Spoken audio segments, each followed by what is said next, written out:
The Instagram notification popped up on my phone at 2:47 p.m. while I was reviewing quarterly reports in my downtown office. My sister Carmen had posted another story from Paradise Bay Resort in Costa Rica, this one featuring the entire extended Martinez family lounging by the infinity pool with tropical drinks. The caption read, "Family vacation without the burden.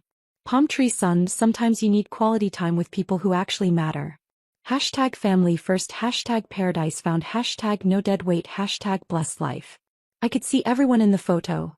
Mom and Dad, Carmen and her husband Miguel, my brother Luis with his wife and kids, my cousins, aunts, uncles. 22 family members enjoying what looked like an incredible week at one of Central America's most exclusive resorts. Everyone looked radiant, relaxed, completely content. And I wasn't there. This wasn't unusual.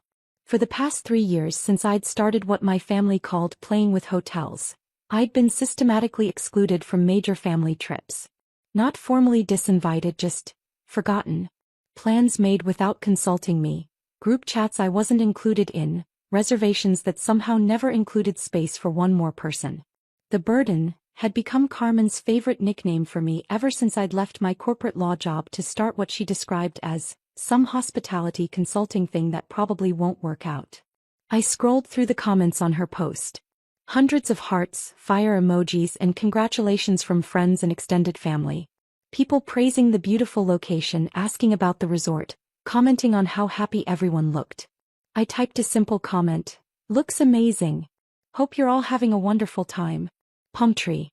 3 minutes later, Carmen had liked my comment, probably surprised I was being supportive rather than hurt by the exclusion. My phone rang. Marcus Rodriguez, the general manager of Paradise Bay Resort. "Ms. Martinez," Marcus said when I answered. "I hope I'm not interrupting anything important." "Not at all, Marcus. What's going on?" "We have a situation with the Martinez family group that's currently staying with us. I wanted to get your guidance before proceeding." I looked back at Carmen's Instagram post, still open on my computer screen. What kind of situation? Well, the group has been challenging. Complaints about room assignments, demands for upgrades they didn't pay for, very specific dietary requests that weren't part of their package, requests for complimentary activities that normally cost extra. I wasn't surprised. My family had a tendency to treat service staff as personal assistants, especially when they felt they were paying premium prices for luxury experiences. "How are our staff handling it?" I asked. "Professionally as always. But Ms. Martinez, the one who seems to be leading the group, has been particularly demanding. She's threatened to leave negative reviews if we don't accommodate every request, and she's been taking photos in staff-only areas despite being asked to respect boundaries." I sighed. "Marcus, what do you need from me?" "Your guidance on how far to bend our policies. This is a large group booking and normally we try to accommodate reasonable requests, but some of what they're asking for would set problematic precedents for other guests." I thought about the situation. Paradise Bay Resort prided itself on exceptional service while maintaining clear boundaries about what was included in different packages. Allowing one group to demand unlimited complimentary upgrades would create expectations that couldn't be sustained. "Marcus, enforce our standard policies. Be gracious and professional, but don't compromise the experience for other guests or create unsustainable precedents." "Understood. And if they threaten to leave negative reviews?" "Then they threaten to leave negative reviews. We've built our reputation on genuine excellence, not on caving to unreasonable demands." "Thank you, Ms. Martinez. I'll handle it appropriately." After ending the call, I sat in my office looking out at the city skyline, thinking about family dynamics and business decisions. Paradise Bay Resort was one of 12 properties in the Solaris Hospitality Group portfolio, the company I'd founded 4 years ago after leaving corporate law. What had started as a single boutique hotel acquisition had grown into a luxury hospitality empire spanning 6 countries. My family assumed I was struggling with some small-scale consulting business.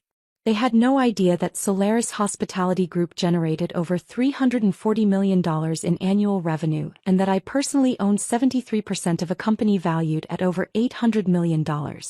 They also had no idea that Paradise Bay Resort, where they were currently enjoying their burden-free family vacation, was one of my properties. At 4:15 p.m., my phone buzzed with another notification. Carmen had posted an Instagram story from the resort spa, complaining about having to pay extra for premium treatments that should obviously be included in their package. At 4:23 p.m., another story from the resort restaurant, with Carmen expressing frustration that they couldn't get a table at the chef's table without advance reservations. At 4:31 p.m., a story featuring Miguel arguing with resort staff about accessing the private beach area that was reserved for presidential suite guests. I called Marcus back. "Ms. Martinez," he answered immediately. "I was just about to call you. Let me guess. More complaints. The situation has escalated. Ms. Martinez, your sister, is now demanding to speak with the owner of the resort. She says the service is unacceptable and she wants to complain directly to whoever is in charge." I was quiet for a moment. What exactly did she say? She said, and I'm quoting directly, "I want to speak to the owner of this place because clearly the staff doesn't understand how to treat important guests who are bringing significant business to this resort." "And what did you tell her?" "I told her I would pass along her request and that someone from ownership would be in touch." I looked at Carmen's latest Instagram story, posted just minutes ago. "When you're paying premium prices but getting budget service, face with rolling eyes, time to speak with management. #customer service fail, #expecting better." "Marcus," I said slowly, "please inform the Martinez family that their stay at Paradise Bay Resort has been cancelled, effective immediately." There was a pause. "Ms. Martinez, are you certain? This is a significant booking and we're in peak season." "I'm certain. Please handle it professionally. Arrange transportation back to San Jose, ensure they have confirmed flights home, and provide a full refund of their remaining stay." "May I ask the reason for the cancellation?" I thought about how to explain that I was canceling my own family's resort stay because their behavior was disrespectful to my staff and damaging to my business reputation. "Irreconcilable differences regarding service expectations and resort policies," I said finally. "Understood. How should I handle questions about why the cancellation occurred?" "Tell them the ownership reviewed their stay and determined that Paradise Bay Resort isn't the right fit for their vacation needs." "And if they ask to speak with the owner directly?" I smiled, though Marcus couldn't see it through the phone. "Tell them the owner will be in touch personally." "Very good, Ms. Martinez. I'll handle this immediately." At 5:47 p.m. I was still in my office when my phone started ringing incessantly. Carmen calling, then Miguel, then Mom, then Luis. Text messages flooding in from various family members, all expressing shock and outrage about being asked to leave the resort. I let them ring. At 6:23 p.m., Carmen posted an Instagram story that was pure fury. "Unbelievable. Resort management cancelled our stay with no explanation. After we've been nothing but polite guests. This is discrimination and we're considering legal action. #customer service hell, #never again, #resort scam." The comments started immediately. Friends expressing sympathy, family members posting angry emojis, people asking what resort to avoid. Within 30 minutes, the story had been viewed over 1,200 times. At 6:45 p.m. my personal phone, not my business line, started ringing. "Isabella," she said when I answered, "did you see what happened to Carmen's vacation?" "I saw her Instagram stories. It sounds like there was some kind of issue with the resort. They kicked the entire family out. 22 people, Isabella. They canceled everyone's stay and made them leave immediately. That's terrible, Mom. What happened?" "No one knows. Carmen says they were being perfectly reasonable guests, and suddenly the management said they had to leave. She's devastated. This was supposed to be her dream vacation." I was quiet, letting Mom continue. "The whole family is upset. Carmen used her savings to book this trip for everyone, and now they're flying home 3 days early with no explanation." "I'm sorry to hear that, Mom. Isabella, you work in hospitality consulting, right? Is this normal? Can resorts just cancel someone's stay for no reason?" "Usually there's a reason," I said carefully. "Resort policies, guest behavior issues, safety concerns.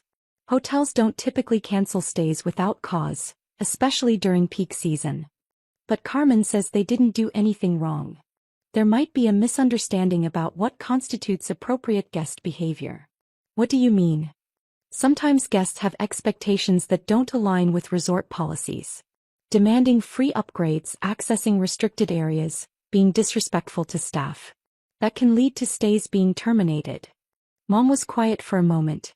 Do you think Carmen might have been demanding?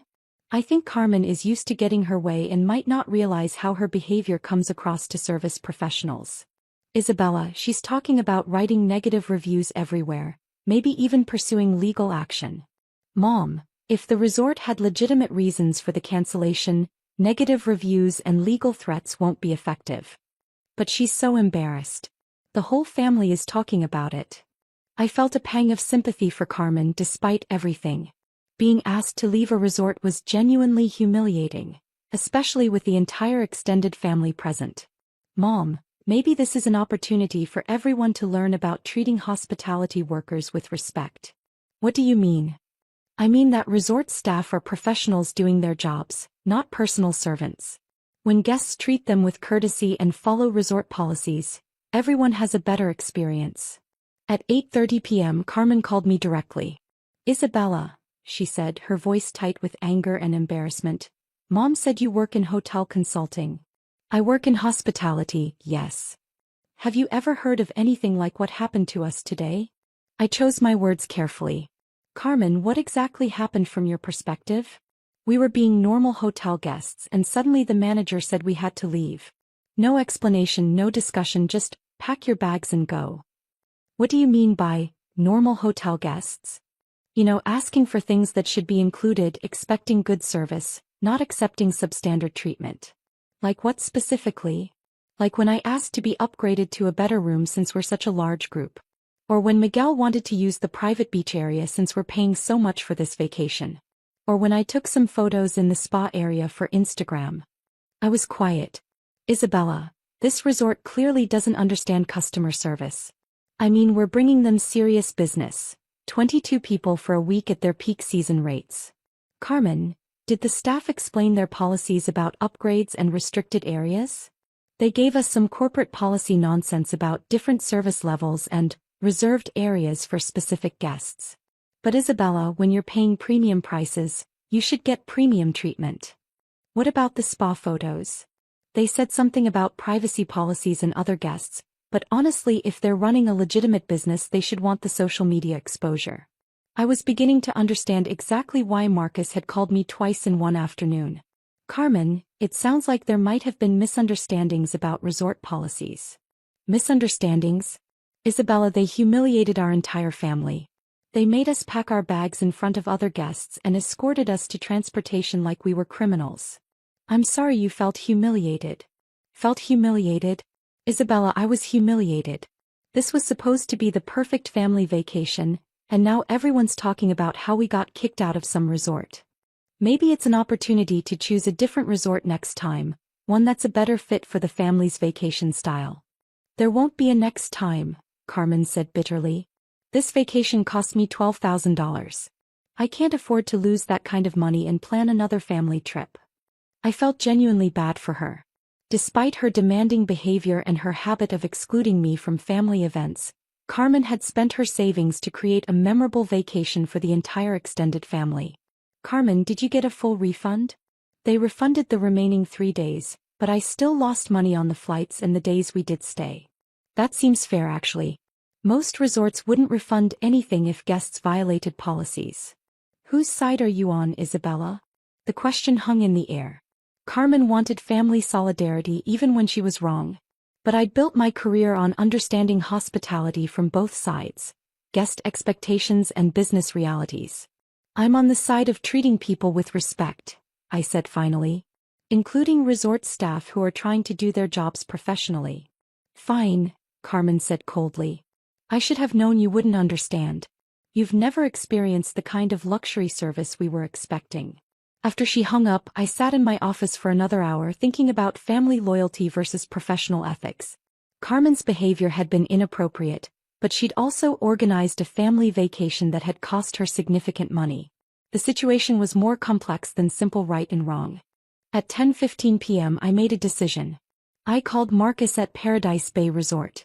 Ms. Martinez, he answered. I hope the Martinez family situation has been resolved to your satisfaction. Marcus, I want to do something. The family is back in San Jose tonight, right? Yes, they're at the airport hotel before their morning flights. I want you to book them 2 nights at Hotel Presidente in San Jose, with dinner at our partner restaurant and transportation for any sightseeing they want to do. My treat. Ms. Martinez, are you certain? After the difficulties we experienced. I'm certain. Include a note that says Paradise Bay Resort recognizes there were mismatched expectations about service policies, and we hope they enjoy the remainder of their Costa Rica experience. Very generous of you. Should I mention that this comes from ownership? No, just say it's a gesture of goodwill from Paradise Bay Resort. The next morning I woke up to a completely different series of Instagram stories from Carmen. Photos from Hotel Presidente, the beautiful restaurant dinner, a guided tour of San Jose. Her captions were much more positive. When one door closes, another opens. Costa Rica unexpected city adventure turned out amazing. Hashtag always look for the silver lining. Hashtag Costa Rica love. Hashtag family time. She never mentioned the resort cancellation again publicly, and the angry review threats disappeared. 2 weeks later, at my cousin Maria's birthday party, the family was still talking about the Costa Rica trip, but the narrative had evolved. Instead of focusing on the resort cancellation, they talked about the unexpected adventure in San Jose and how sometimes unplanned experiences turn out to be the most memorable. Isabella, Mom said as we were cleaning up after the party, I never thanked you for your advice about the resort situation. What do you mean? What you said about treating hospitality workers with respect. I think you were right about Carmen being too demanding. I'm glad everything worked out in the end. She learned something from the experience. She's been talking about how hard service workers have to work and how important it is to be considerate when you're traveling. I smiled. That's good to hear. Isabella, can I ask you something? Of course. Your hospitality consulting work. Do you work with luxury resorts? I considered how to answer. Sometimes yes. Do you think you could help Carmen plan a better family trip next time? Maybe advise her on how to be a better guest. I'd be happy to help. She's already talking about planning something for next Christmas. Maybe somewhere closer to home this time. That sounds like a good idea. 6 months later, Carmen did call me for advice about planning the family Christmas vacation.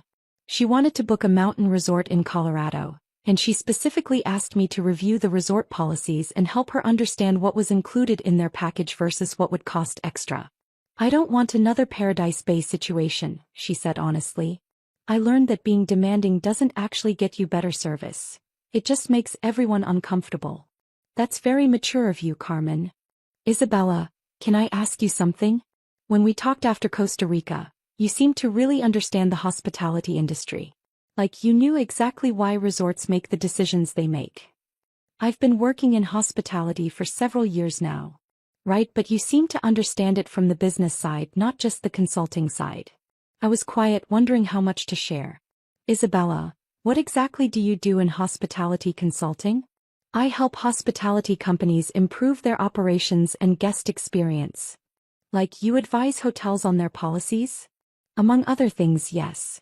Have you ever worked with Paradise Bay Resort specifically? I smiled. Carmen, why do you ask? Because when we got that surprise goodwill gesture in San Jose, it felt like someone who understood the whole situation had arranged it. Not just standard corporate customer service, but someone who actually knew what had happened and wanted to make it right. Maybe the resort management was just being thoughtful. Maybe, Carmen said. But it felt personal. Like someone who cared about our family had made sure we didn't go home with completely terrible memories of Costa Rica. I'm sure they just wanted to end the experience on a positive note. Isabella, do you know more about what happened at Paradise Bay than you told me? I considered the question carefully. Carmen had learned from the experience, grown as a person, and was actively working to be a more considerate traveler. The truth might be more satisfying than maintaining the fiction. Carmen, what would you think if I told you that sometimes the hospitality industry is smaller and more connected than people realize? She was quiet for a long moment. I'd think that maybe my sister who works in hospitality consulting might have more influence than I've been giving her credit for. And what would you think about that? I'd think I owe you an apology. And probably a very big thank you. You don't owe me anything, Carmen. Family takes care of family even when it's complicated. Even when family calls you the burden and excludes you from vacation planning? Even then, Carmen was crying quietly on the phone. Isabel, I'm sorry. I'm really truly sorry for how I've treated you. I know you are. Can we start over? Can I include you in the Christmas vacation planning? Not as a consultant, but as my sister who I want to spend the holidays with. I'd like that very much.